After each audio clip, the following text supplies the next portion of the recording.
দর্শক স্বাগত জানাচ্ছি। যে কথা জানতে চান অনুষ্ঠানে কোনো ভূমিকা না রেখে সরাসরি চলে যাব কলকাতায়, যেখানে আহ, অপেক্ষা করছেন দর্শকদের জন্য দীপক দেবনাথ, কলকাতার সাংবাদিক, বিশ্লেষণ করেন মাঝে মধ্যেই ভয়েস বাংলার সঙ্গে।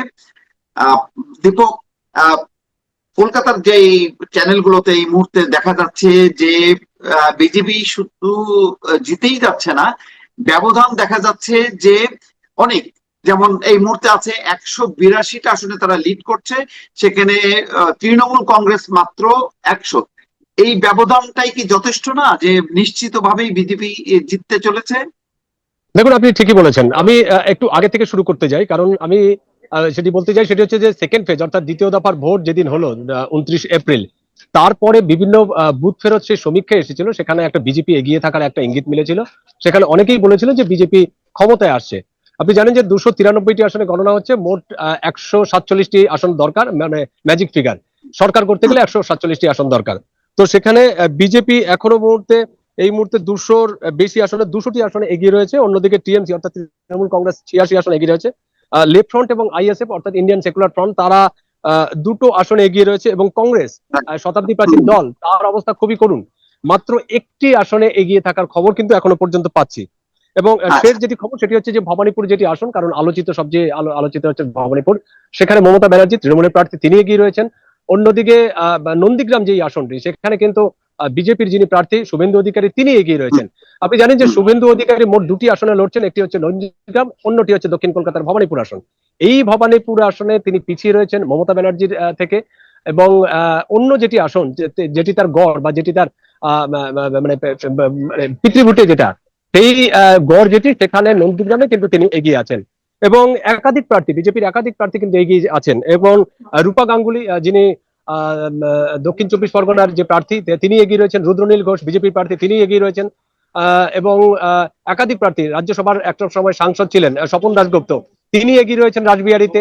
এবং তৃণমূলের যে সমস্ত প্রার্থীরা এগিয়ে রয়েছেন, তার মধ্যে উল্লেখযোগ্য হলো হচ্ছে কুণাল ঘোষ, তিনি বেলেঘাটা আসনে তিনি এগিয়ে রয়েছেন।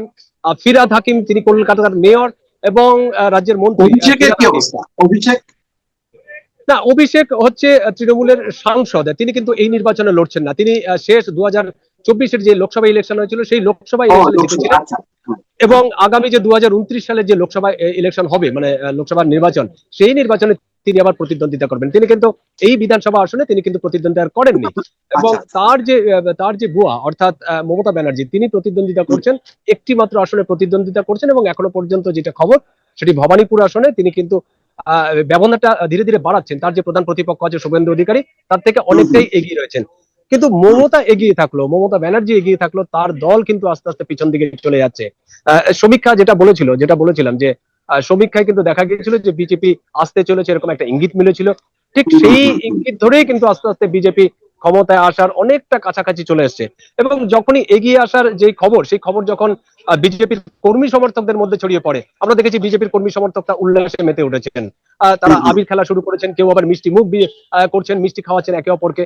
তো তারা একটা সেলিব্রেশন মুডে রয়েছে।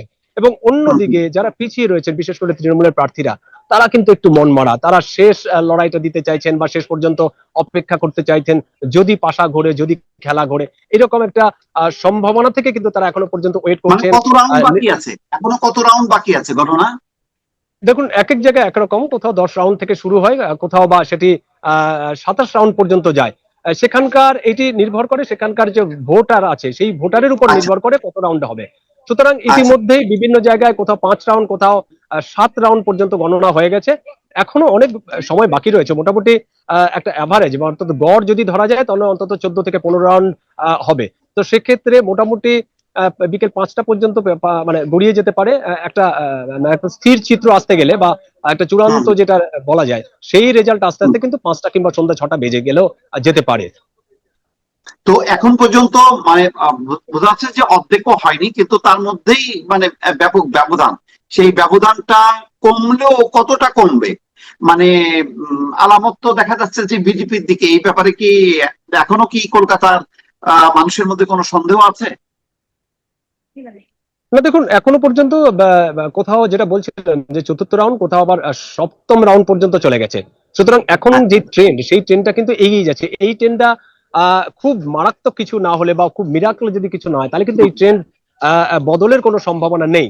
এবং হুম হুম তৃণমূল নেত্রীরা যারা আছেন বা তৃণমূলের যারা প্রার্থীরা আছেন, তারাও এক প্রকার কোথাও যেন হাল ছেড়ে দিয়েছেন, আশা ছেড়ে দিয়েছেন। এবং তাদের যে বডি ল্যাঙ্গুয়েজ, সেই বডি ল্যাঙ্গুয়েজে কিন্তু প্রমাণ। এবং অন্যদিকে বিজেপির যারা প্রার্থী আছেন, তারা যখনই হুম এগিয়ে হুম। আছেন, যখনই সেকেন্ড রাউন্ড বা তৃতীয় রাউন্ড বা ফোর্থ রাউন্ডে যখন এগিয়ে থেকেছেন, তখনই কিন্তু তারা অনেকেই আমরা দেখেছি যে আঙুল তুলে সে ভিক্টরি সাইন যেটাকে বলা হয়, সেটি দেখাচ্ছেন। যে তাদের বডি ল্যাঙ্গুয়েজটা অন্যরকম হয়েছে এবং তারা নিজেরাই বলছেন যে এই ট্রেন্ডটা যদি বজায় থাকে, তারা আশা করছেন যে এই ট্রেন্ডটি বজায় থাকবে, অর্থাৎ বিজেপি ক্ষমতায় আসছে এবং এই ট্রেন্ড যদি বজায় থাকে, তাহলে এবার অর্থাৎ 2026 সালে তারাই সরকার করবে, এ নিয়ে কোনো সন্দেহ নেই। এটা হচ্ছে বিজেপি প্রার্থীদের। এবং তৃণমূলের প্রার্থীদের বক্তব্য যে এটা সবেমাত্র তৃতীয় রাউন্ড হয়েছে, এখনো খেলা অনেক বাকি, দেখতে থাকুন কি হয়। সুতরাং এই যে পাল্টা পাল্টি বক্তব্য তৃণমূল এবং বিজেপির, এটা কিন্তু একটা একটা সাসপেন্স যোগাচ্ছে, যেরকম প্রার্থীদের মনে, সেরকম আমরা যারা গণমাধ্যমের কর্মীরা আছি, বিভিন্ন কেন্দ্রে ঘুরে ঘুরে বেড়াচ্ছি, তো সেখানেও কিন্তু আমাদের মধ্যে একটা সাসপেন্স হচ্ছে, সত্যিই তাই, যে শেষ পর্যন্ত কি হয়। কারণ যেটা বলছিলাম যে সবে মাত্র চতুর্থ রাউন্ড কোথাও বা সপ্তম রাউন্ড পর্যন্ত গণনা হয়েছে। সুতরাং গড়ে যদি আমরা ধরি অন্তত 14 থেকে 15 রাউন্ড গণনা হবে। তো এখনো দেখার অপেক্ষা যে শেষ পর্যন্ত কি হয়, কে শেষ হাসি আসে, কে পশ্চিমবঙ্গের শাসন ক্ষমতা কার হাতে যায়। কোথাও কোথাও উত্তেজনাও দেখা যাচ্ছে এখানে। আহ, দেখা যাচ্ছে যে ভোট কেন্দ্রের বাইরে উত্তেজনা চলছে, পাল্টাপাল্টি স্লোগান হচ্ছে। কেন্দ্রীয় বাহিনী পরিস্থিতি নিয়ন্ত্রণের চেষ্টা করছে। তবে সব ক্ষেত্রে না, মানে সব জায়গায় বোধহয় না এরকম। না, এটা ঠিক, কারণ আপনি জানেন যে নিরাপত্তা কিন্তু আঁটোসাঁটো করা হয়েছে। কেন্দ্রীয় যে নির্বাচন কমিশন, সেই নির্বাচন কমিশনের লক্ষ্য ছিল যে ভোটটাকে শান্তিপূর্ণ করা। ভোট ইতিমধ্যে শান্তিপূর্ণ হয়েছে, কার্যত রক্তপাতহীন একটা শান্তিপূর্ণ একটা পরিবেশে হয়েছে নির্বাচন। নির্বাচন কমিশনের লক্ষ্য হচ্ছে যে এই যে গণনাটাকেও যাতে শান্তিপূর্ণ করা যায়, এই গণনাকে কেন্দ্র করে যাতে কোনো রকম অশান্তি ছড়িয়ে না পড়ে।